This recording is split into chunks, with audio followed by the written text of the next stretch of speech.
looked at Part 1, Before the Sealing of the Black Mage, the Ancient War.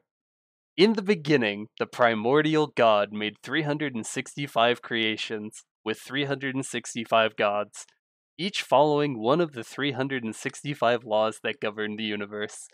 These ancient gods ruled selfishly, without regard for their world or people inhabiting them. In an attempt to end the chaos wrought by the gods' disregard for the natural order, several mortals began researching to find out a way to fight back against the ancient gods. Their research led them to investigate previously forbidden studies, and the horrifying beasts they spawned were abominations that despised their creators. After years of failing, their inhumane experiments finally succeeded in creating monsters imbued with the power to defy the gods. These creatures were called specters, living beings who had their consciousness, memories, identities, personalities, and souls erased in exchange for having seen the abyss, the source of all knowledge in the world. Even in spite of these creations, however, the ancient gods continued to rule ignobly until the primordial god, unable to abide such chaos, created three beings known as the Overseers in order to restore balance to the universe. An ancient war took place between the Overseers and the ancient gods.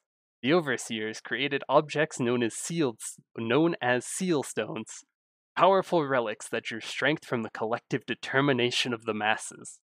These seal stones chose to bond with certain mortals, who became the first adversaries of destiny. One such adversary was the first explorer, whose deeds would be told generations later as the legend of the Maple Tree, the favorite resting spot of the first explorer. Together with the Overseers, the adversaries succeeded in defeating the ancient gods. After the war, the divine power of the seal stone scattered throughout the different worlds, permeating deep into the land. The power of the first explorer was imbued in the leaves of the maple tree, awaiting the one who would inherit their will. To bring back order to the universe, the Overseers ordained that only 3 worlds should exist, separated into different dimensions and governed by the 3 laws of life, light, and time. To enforce these laws and to ensure that the ancient gods never rose again, they created 3 transcendents for each world. The power of the transcendents suppressed the ancient gods, who gradually fell into an unnatural slumber, with the exception of Abraxas, the watchful god, who was tasked with watching the graves of the primal forces who had come before. The goddesses of each world remained, however, quietly watching their realm over the eons. Throughout the ages, the goddesses occasionally bestowed their power to manipulate the Urda, the building blocks of reality, upon those they deemed worthy, so that these champions would protect their worlds without the chaos wrought by the ancient gods.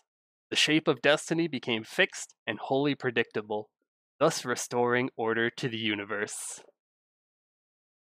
Do I need to read the author's notes? I probably should, right? These are sort of detail heavy. Alright, author's notes. The 5th job advancement storyline states that the goddesses created the 3 worlds after the fall of the ancient gods, but this contradicts basically all of the other storylines in the game, which state that the Overseers merely separated the 3 pre-existing worlds into their own dimensions. There's a bunch of references that suggest that worlds like Grandis existed during the time of the ancient gods, meaning that it would be impossible for them to have been created by the goddesses after the fall of the ancient gods. Since the 5th job advancement storyline is the only source that states the goddesses sculpted the 3 worlds, we're going to technically ignore them until we learn more in future updates. Regarding the goddesses, it is highly unlikely that they're ancient gods, since they're not supposed to be active while the transcendents are around. The introduction of the ancient gods created some contradictions with established beings like the goddesses of the 3 worlds, the goddess Rhine, and the race known as the goddesses, such as Minerva and Lakeless, who you encounter in Orbis and Koenig City PQs. The goddess of the Maple World is referred as the spirit of the Maple World in the Explorer storyline, and so we could say that the goddesses of the world are more like the spirit manifestations of their realms rather than actual deities. Rhine is the transcendent of time, but her influence and power in the Maple world likely caused the people to worship her as a goddess. The goddess race honestly never comes up in the actual plot, and so we can just ignore them. Just straight up ignore them. There are also the people. Oh, whoops, there's also another deity in the Maple world whom the people worship as just the goddess. Although there's some evidence to suggest that she is Minerva of the goddess race.